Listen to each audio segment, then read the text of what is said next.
Hi, today's video is about obesity, and you're going to be shocked, probably, or you're certainly going to be amazed at a new and totally different perspective.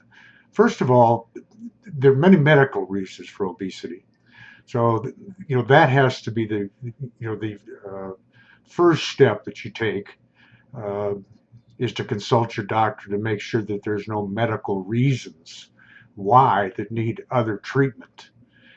But the vast majority of people that are overweight, I mean, the moral majority, although if half of Americans are obese, then there's got to be some moral majority people who are obese too.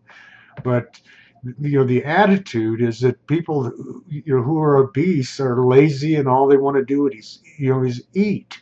That's the way that we are brought up to negative think about people who have excessive weight, and why kids with excessive weight are bullied in our schools and throughout their lives. But you've got to stop and think for a minute.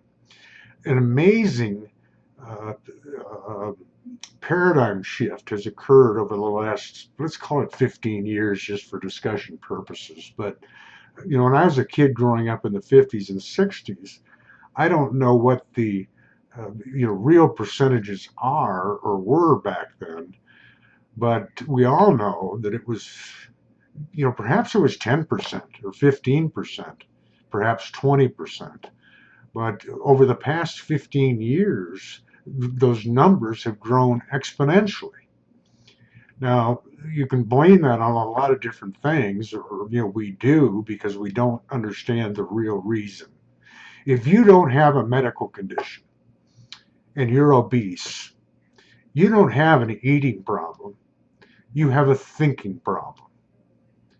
Your negative thinking and the way that you feel about yourself and the way that you think about your circumstances in your life that you create in your own mind, we all do, because negative self-talk is a factor in every one of our lives. The only differences is what's the percentage. If you've got 20% negative thoughts, you're probably okay and pretty normal.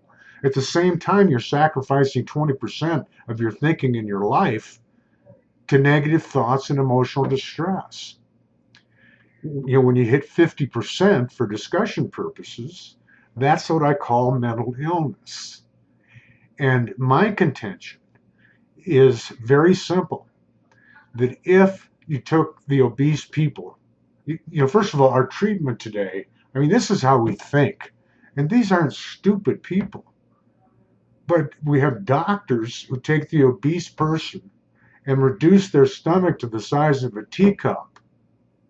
And then we expect them to become world-class athletic exercise performers in order to lose weight. I mean, that's just insanity. Think about it. It's so ridiculous.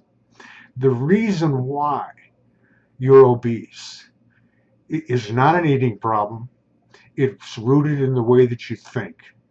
Because your obesity is nothing more than your heroin or your alcohol or your drugs.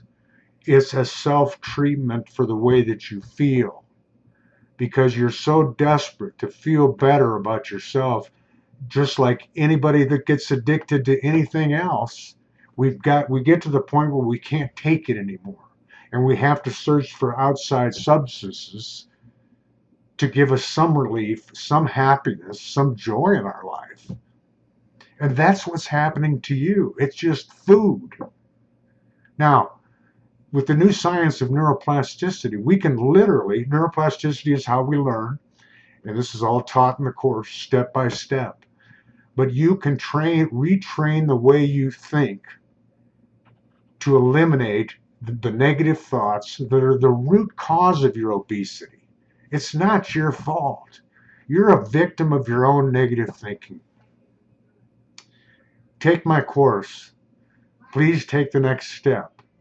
If you don't agree with what I teach, and if it doesn't help you begin to cure your obesity and change your thinking and change your world, the course is free. Go to my website. Take it from there. It's not your fault. See you in the next video. Thank you.